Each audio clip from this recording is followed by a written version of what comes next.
Best pod of your day, episode 9. Kolben Miller will be our guest coming up in a little bit. As always, though, you get me, J.W. Cox, alongside head coach Todd Stepsis, talking Panther football, hoping to be the best pod of your week, just like Panther coaches and players are the best part of each other's day. Glad you're with us. Headed into another home football week, 1 o'clock kickoff, South Dakota in the Dome, so make your plans. 10:20, 10:30-ish, be out there at the plaza for the Panther Walk, then get inside, do a little more tailgating in between the Panther Walk and kickoff, but then get inside for the 1 o'clock kickoff and cheer on the Panthers. Be the difference for these guys here inside the Dome. All right, Coach, one of the fun parts of my job, no matter what's going on, they find me and they like to talk to me about the game, right? Because I get to see the whole thing and watch it, and so we talk.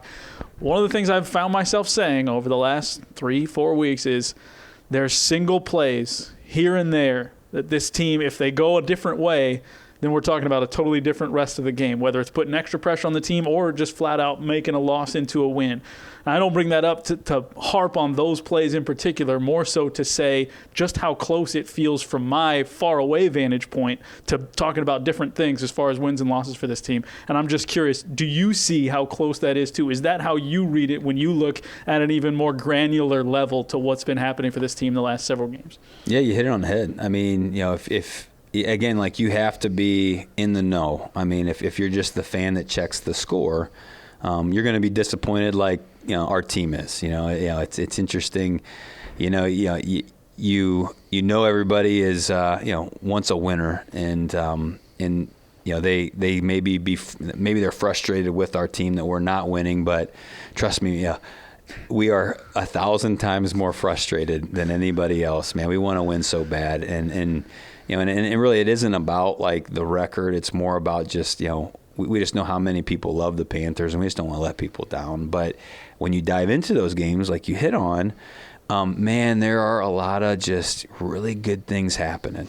So whether it's in game, whether it's on the sidelines, I think you can learn a lot about a team if you watch their bench. And in particular, last week, just seeing our team engaged from start to finish. The game was tight, pretty much for 3/4 of the game, and even after the game, kind of got out of hand in the fourth quarter, guys were still rooting each other, and they were for each other. It was fun to be a part of. And so in game, man, it's we're making those mistakes at the worst times. So whether it's a penalty, whether it's a turnover, man, it's a big play, and then immediately a play that just steals the momentum. I mean, you think of our past game. We've got, the defense. They get out there, they throw a 3-and-out, and so they miss a field goal. And then all of a sudden, we got some momentum going, and bang, throw a very first play, interception, boom. So it's like, get the momentum, and then right away it goes away. Same thing, block a punt, deep in their territory, 14-3. And gosh, stick that thing in the end zone now. Now we're really rolling here. And very first play, interception, and boom, in the end zone, takes it out. And just, we've got to somehow overcome those things. So again, I think it's back to the highs can't get too high and the lows can't get too low. And I think that the highs, maybe we're overstimulated, we're trying too hard. And then the lows, it's just here we go again mentality that we need to get out of. So how do you fix that? Well, it's during the week. I think a lot of teams and a lot of people have it backwards to where, you try your hardest, you work your hardest in game, and then during the week it's more like, kind of a little bit easier, a little bit more we're playing and we're figuring it out, where it's got to flip. So this week, that's the challenge of the team. How do we compete? How do we challenge? How do we create stress? How do we create urgency to where we just get to play now on Saturday? I mean, we get to play free. We get to have fun. No one ever uses the term, we get to work football. We get to work at football. Well, that happens during the week. We get to play football. Well, to play means you're having fun and you're doing what you love. And so, we need that. If we can somehow figure out how to make that switch, not only in our minds but in our actions, well, I think then those highs won't get too high, and those lows will bounce back like other teams have done against us. when you look at this week? I know, like you said, there were positives. Where do you go for pats on the back to what happened this week and what you look at for guys and units that you were impressed with? I think, number one, special teams just feels like it continues this upward trend. And no surprise, Coach McCourt, who runs that unit, I think that's probably his superpower as far as like he's a really smart football guy. So all of our coaches are very smart at coaching football, but the ones that can bring people together, especially on special teams, like you kind of got to get people to buy into it because they'd rather make tackles.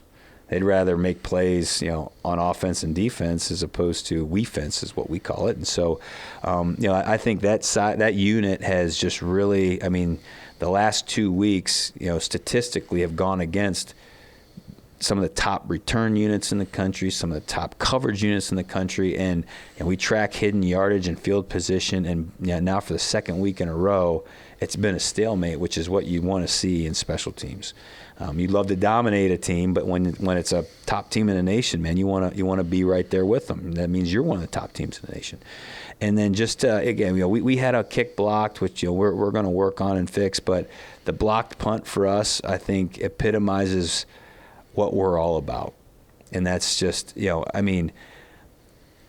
was Brendan McShane who again played I think 8 snaps in the game, and that snap, everything about that play was executed to a T. And so here's a guy that doesn't have a massive role, but boy, does he treat that role like it's live or die. And so him doing that during the week, being very prepared on, hey, this is a look, this is what I need to do, this is a technique, to get flat and to chase the hip and get skinny to block the punt. So you see that, here's a guy that is all in. Here's a guy that is just, everything that you want in a player. And then who recovers it is Evan Freeney. And so here's Evan Freeney, who was our scout team player of the week 2 weeks in a row. Again, you practice hard, during the week, you will be rewarded on Saturday. And there's a prime example of a guy that, man, he 2 weeks in a row, he's practiced hard. And sure enough, he gets rewarded on Saturday. So just seeing that, and then again, it's us coaching everybody. It's not just the starters or the backups, man. It's all every single guy on our team, from the guy that was highly recruited to the guy like Evan, who, man, he was a late ad, and thank goodness we had him because he's going to be an awesome player, just like his dad was.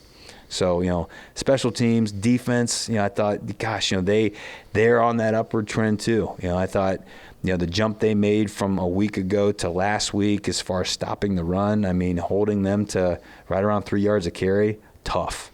They run the ball really well, and then, man, we were building walls, setting edges, running down the line, playing with our hair on fire. It was awesome. And then for us to turn it over 5 times and then only to score 1 touchdown off those 5 turnovers, what resiliency that shows, and then how that side of the ball continued to have the offense's back when the offense just hasn't been showing up. And again, I think back to trying too hard, stressing to make a play because things just haven't gone well on that side of the ball. How can we do that during the week so all of a sudden the tables turn and, now we're playing free, we're having fun, and, we're ending up in the end zone as opposed to trying to get in there as hard as we can. We hinted on it in our pregame conversation before this, but you go back to your basketball days. Is there a little bit of see one go in for the offense? Early in a game, right? Yeah. And how big that can be for just not just momentum in a game, but mental momentum for that side of the ball. Oh, I think that moving forward, that might have to be one of our new metrics that we track and objectives. We have a fast start objective, so it talks about the first drive scoring points. But it should be the first quarter getting a touchdown. Somehow, some way that first quarter, how do we score a touchdown? And so I think, to your point, all of a sudden, the weight lifts, the monkey's off your back. Hey, we've been in there before. Let's get in there again. What worked well to get down there? We've got plays off of that. We've got layers off of that. Let's continue to do what we've done. And so I think, to your point, that is probably something that, moving forward, that needs to be a point of emphasis. Hey, let's get a touchdown in first quarter. And then the last one I got for you before we talk Kolben is a little bigger picture. You come out of a tough loss. I know you sit with it and you have to figure out. We had a 4-hour bus ride, right? So, like, I don't know how soon you get over it, can move past. You know you get to Sunday and you have to turn the page, right? You're learning at that point, and then Monday you really turn the page. As you go through that, what is it that helps you turn your attitude, I guess, around the most? Like, what, to use a phrase that comes from my kids' schools, like, what fills your cup on a Monday to put you in a better spot to attack the rest of the week, knowing you have to put Saturday behind you? Yeah, that's great. Well, first, it comes from a saying that I learned from my dad. It's never bad as it seems, and it's never as good as it seems. So coming off that loss, it felt bad. It felt bad. And so I kept telling myself, there's probably some good in there. And again, like, I'm feeling more bad for the offense because I knew how well our special teams units played and our defense played, and so that the down I felt was because they didn't play well. And then I kind of hinted at it earlier. The down I feel is it's like, man, I want our team to experience success so bad. It has nothing to do with winning the game. It's more about our players just having a great experience, and you have a great experience by winning. And so, how do you get out of that? Simple. You show up on Sunday and you see the team. And, when I see their faces and I see that, hey, they're okay, that makes me feel like I'm okay. And then, to see us still, like, energized to get back to work, energized for the next opportunity. I think I've said this before. That's one of the many great things about playing the Missouri Valley Football Conference is you don't have to wait long for another amazing opportunity to turn something around. And so, for us, like, last week was that opportunity. How can we go into their place and knock off the number 2 team in the country and be their first loss they've had in several games, to now it's like, how do you defend the dome? How do you put on a show for your home crowd? Go against another ranked opponent that we haven't had a whole lot of success here last few times. So, like that, opportunity is right in front of our face. We've got a bunch of guys that, again, they show up with joy, optimism, and gratitude every single day. They're the best part of my day, just like, I'm trying to be the best part of their day. And so that's why I love, like, showing up and making Sunday an on day, is because the sooner I see them, the better I feel. And the reason as soon as he said it, I knew I wanted Kolben Miller on the show when he talked about how he has fun coming to work, right? Like, that's what he told us post-game. Directly after, we're talking 15 minutes after you're dealing, and as you're dealing with that kind of disappointment, he talks about that. How much does that attitude play into the fact that, for a bad circumstance, because Caleb Frazier gets hurt, Kolben gets to make his first start and goes out there and ties for the top tackle, gets a sack, 2.5 tackles for loss. How much does that attitude play into finding a way to have that success in that moment? I mean, it's just another example of what I know and I believe and I dream that this program can be. Like, so having a guy like that with that kind of response, because he does everything the right way, I mean, it's just like it's just a concrete, tangible, observable action that you can point at and be like, that's what it looks like. Everybody else needs to watch that, learn from that, because he's, why did that happen on Saturday? Is he talented? Of course, but everybody's talented. When you get to this level, there isn't any non-talented guys. So what makes the talented guys special? Well, how did he do what he did? Well, again, he prepares like it's life or death. I mean, you see him out there, and he is studying tape. He is at practice. He is dialed in. If he's not in there, he's taking mental reps. He's putting in the work during the week. He's stressing during the week. He's straining during the week. And all of a sudden, he's in the sandbox, on Saturday. And he is just having a ball out there. And then what's the result? 10 tackles, 2.5 for loss. I mean, one of my favorite plays of the game is, we're in our bear front, and, sometimes a linebacker in a wide 9, you're going against a tackle, which isn't necessarily a great matchup. Man, he anchors down, stabs that guy right in the chest, builds the wall. So now all of a sudden the ball can't get outside, and it can't really do anything. And then somehow he gets off that block and makes a tackle for a 5-yard loss. But then, like, down the line, man, you just see guys winning. And so here comes the cavalry. And so if he can't get off the block, we're still going to make a play. But, he just does his job, knows what he's doing, and then has fun with it. And so I think that's great. Just Again, here's an example. Just like the block punt, an example of what I know we can be. And so now we just got to do it consistently. All right, we'll talk to Kolben Miller. Next segment, it's Best Pod of Your Day. Stick around.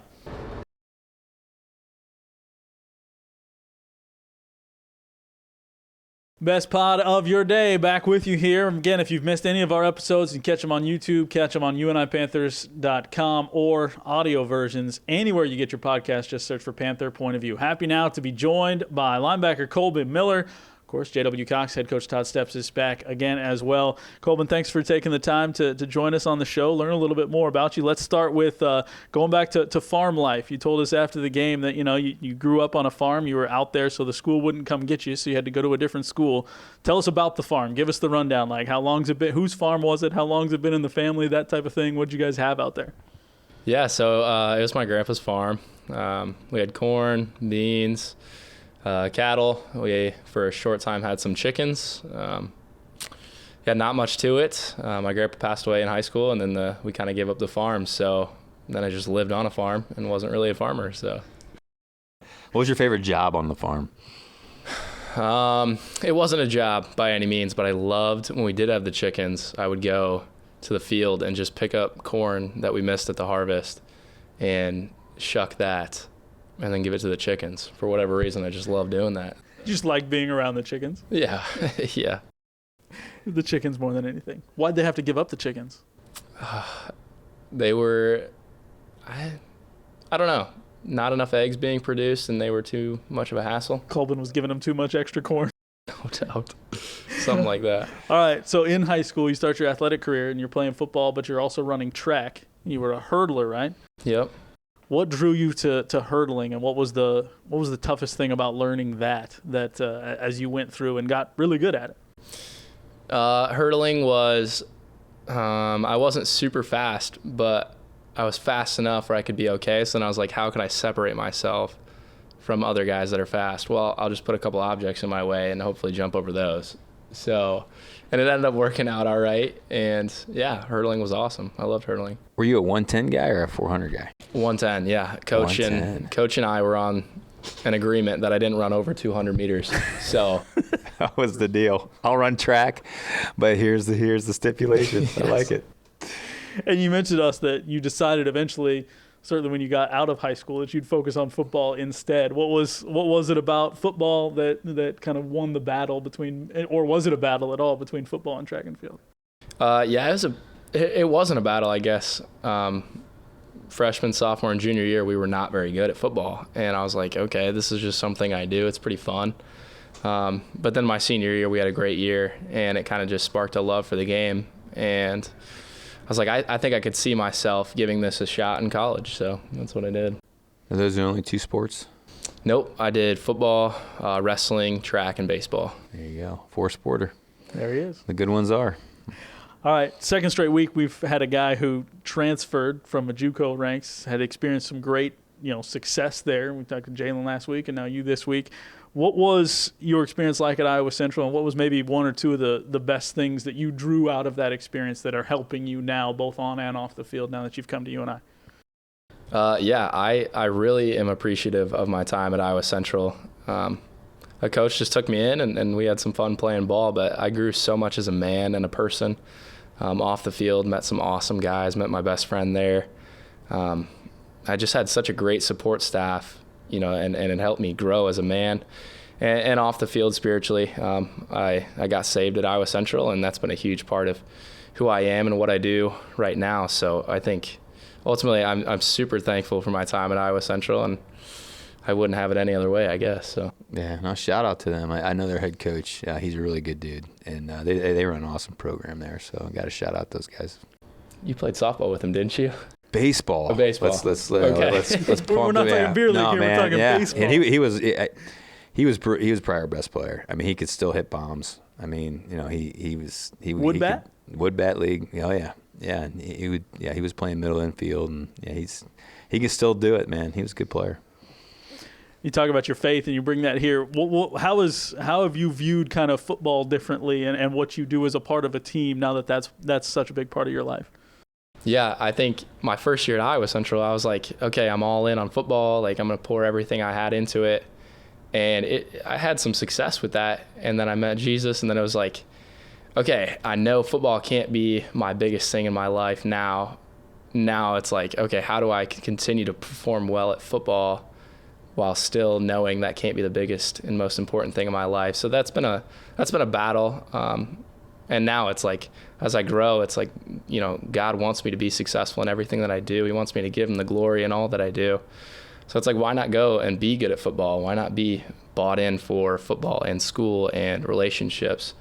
It's like, I can do that all and then give him the glory, and then it's a win-win. So Don't have to choose. All right, when you did choose, though, to come to UNI now 2 years ago, and you come here this year, number 2 for you, what was it about the Panther program and the school and the campus and the community that you liked, and how much did you know about it already coming in? I knew about it, and in all honesty, in my recruiting process, I pretty much ruled him out pretty quick. But I came here, and some of the guys that I got to see on my visit, I was like, man, this is a pretty decent group of guys. I kind of like the coaches. And in all honesty, I went on these other visits and I was like, I found this wrong with it and that wrong with it. And at the end of the day, I was like, if I'm going to not like a school, I'm going to not like a school 45 minutes away from my house, where I have a family there. And I know Northern Iowa's great educational program, and I was going to be a teacher. So I was like, it'd be silly not to just go. So. Used to be Iowa State Teachers College. I mean, this is where you got to be. What do you want to teach? You have something in mind already, or are you still open for that? Yeah, so I'm going to finish my degree in teaching, but I think I'm going to lean towards the ministry route more. The more that I've grown in my faith, it's just like I still want to teach, but now I think I would rather teach the word of God to people. So. Yeah, I'll say my girls go to Catholic school, and so there's they would love to have you as a religion teacher. I know that. Sure. All right. You started on Saturday, obviously because of a tough situation with Caleb Frazier and the injury there, and that's a guy in your position group that I know you're close to, and you've been around now for 2 years.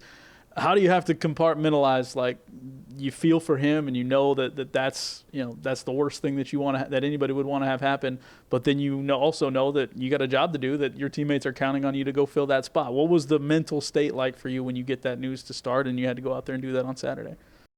Yeah, when it happened with Frazier, I had some guys come up to me, and I was just like, guys, like I don't, in all due respect, I don't really want to hear this right now. I want to feel for Caleb for a minute, because that dude, man, he's waited his turn, and he's had a great year, and he's such a great dude and a great player. And then to see that happen, it's like, it breaks my heart. And then you give it some time, and then it's like, okay, I'm up, yes. And what would Caleb want? Caleb wants what's best for the team. He wants me to go step in there, and he's a selfless guy. He wants me to go play well. Like, he shot me a message on Saturday before the game, just encouraging me, saying, you're going to mess up, but mess up fast, play free. And it's like, that's senior leadership. That's a dude that I want in my locker room. That's a dude that I want on my position group at the end of the day. And he's such a great dude. And you get out there, and you played fast. I'm sure there were mistakes you made, but there were more plays that you made. How did you feel after that one, just, confidence-wise, and where was your head at then after the fact, knowing that, yes, it was a loss, but you got that first start and those first extended snaps that you've had here? Yeah, there was definitely mistakes made. So it's like, yeah, we got the first game jitters out. But, yeah, I felt super grateful. Just a lot of gratitude to be able to play the game with some of those guys that, through fall camp and through the first 7 weeks of season that we've grinded through, and to go out there and play with them and just help them out a little bit. It just felt good. It felt good to, be able to contribute to the team a little bit in a greater capacity. So I felt a lot of gratitude, obviously hurt losing, but yeah, I was super thankful after the game. All right, let's go off the field again. I heard through our producer, Carson, that you're a guitar player. I mean, so how did that come about? What do you like to play? And, what is Kolben Miller, the guitar player? How do you describe that to us? Guitar player is a loose term. It's like golfer, or you play golf. Yes. So you maybe aren't a guitarist, but you like to play the guitar. Yes, I do. For whatever reason, I maybe got an extra Yeah. Okay. For whatever reason, music kind of just helps calm me down, and I like music a lot. So I was like, yeah, I want to play the piano or guitar. And I thought guitar was way cooler. So I just asked for a guitar 2 Christmases ago and kind of picked it up. And I really do think I'm getting better, but some days after a tough game, my fingers don't work well. So it's tough to play the guitar after that. But Yeah, I feel like putting the wear and tear of a football game on your hands is not the greatest thing to then be conducive to go and play an instrument. But what do you like to play? Like, what do you, when you're at your best, what kind of songs are you lead guitar? Are you putting riffs out there? What are you doing? no riffs. Just an acoustic guitar. Can you play a song yet? Like, is there a song you know? Okay, Yeah. What's your favorite song to play? I've been working on this song. It's called Cigarette Daydream. I kind of like that one. It's a weird song, but it's good. But it's hard. Like, I'm learning new chords, and when you learn chords, you can just play different kinds of music. So I have a lot of country songs down, easy ones, but I kind of want to try and challenge myself a little bit. All right. We might have to check in the off season, see how you're doing. And, yeah, we got plans. We'll figure something out. All right, lightning round. You ready for this? Let's do it. Quick hitters. Start with an easy one. What's your favorite animal? Dog. I love dogs. Thought we might go back to chickens there. No. Now, what breed? Black Lab. It's my first dog, and got a special place in my heart for a Black Lab. Teammate who responds to a text message the fastest. Not John Powers. Okay. Slowest. Brogan Link. Okay. Probably Brogan Link. All right. So maybe you can help me clear this up, because it feels like, and there are exceptions to this rule, but it feels like this generation, when I say this generation, college kids, are on their phone a good percentage of the time. So why does it take so much longer to answer a text message for some guys? What's the reasoning? I will say with me and John especially, it's like I have app limits on my phone. I try and limit how much I am on it. Okay. Exception to the rule. Yeah. But I think it's maybe seen as not cool if you respond right away. Oh, it's like... It's like being fashionably late. Yes. Looking at Carson. No, Carson's good.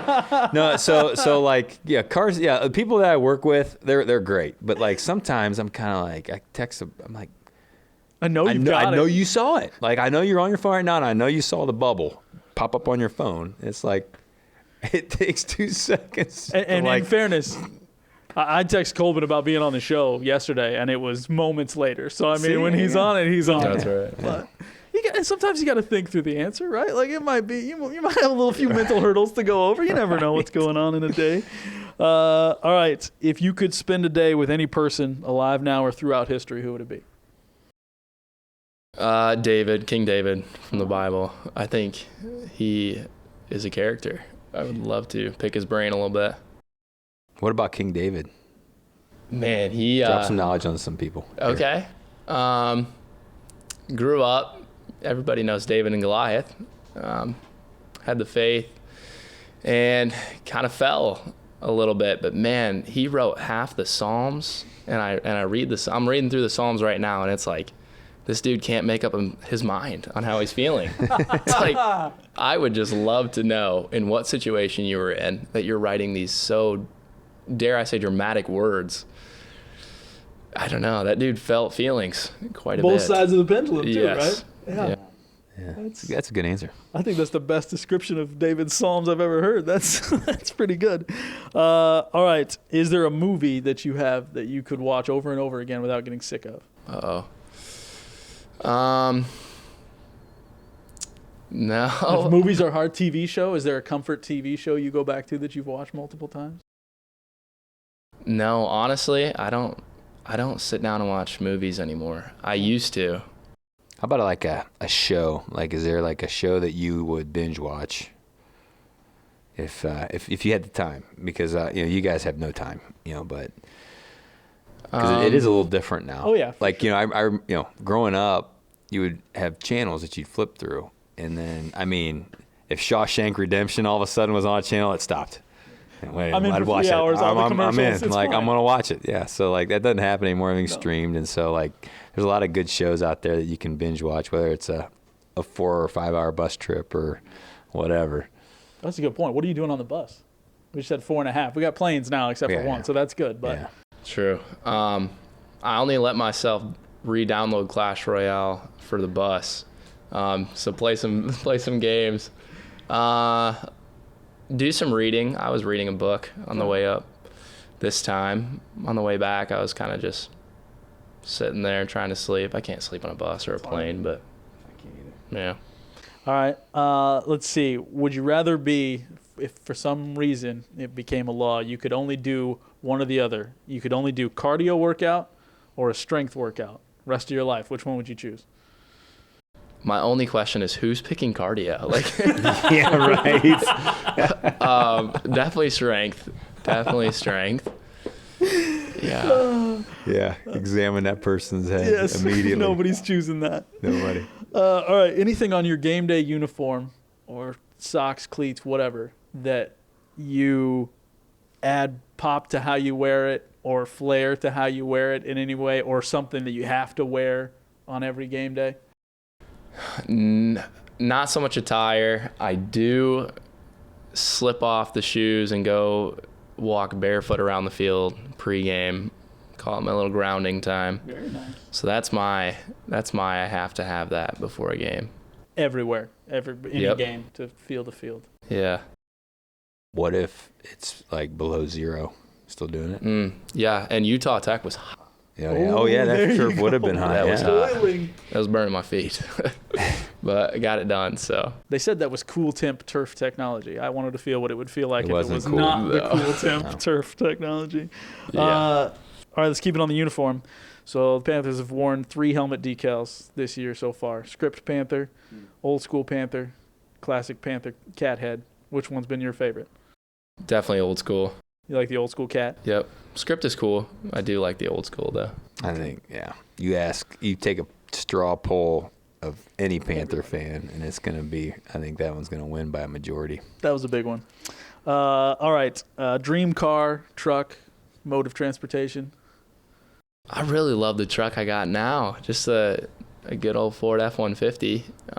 Got a couple dings in it, but that's good. Gets the job done. You know, I don't have to worry about somebody door dinging me at college or anything. It's already got a couple. So beat you to it, I guess. Pre-dinged. No doubt. All right, last one. You've got one book to read from now to the end of time. What's it going to be? It's this book. It's got 66 of them in it. It's called the Bible. Probably going to have to pick that one. So my follow-up, though, then would be which of the 66? Like, again, I'm not taking the other 65 away, but Okay. which one are you going to go to most if it's your lone book you can read? That is a really hard one.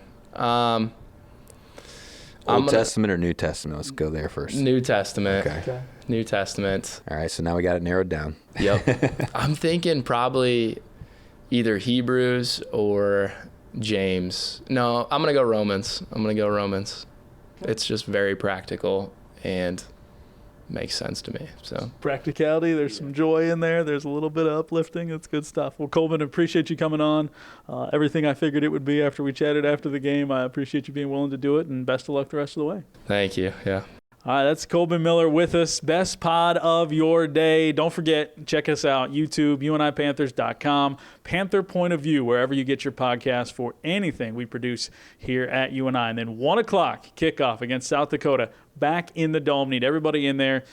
Plays to be made, cheers to be yelled, and help push this team over the finish line. We'll talk to you again next week. For head coach Todd Stepsis as well, I'm J.W. Cox. Thanks so much for watching. Go Cats.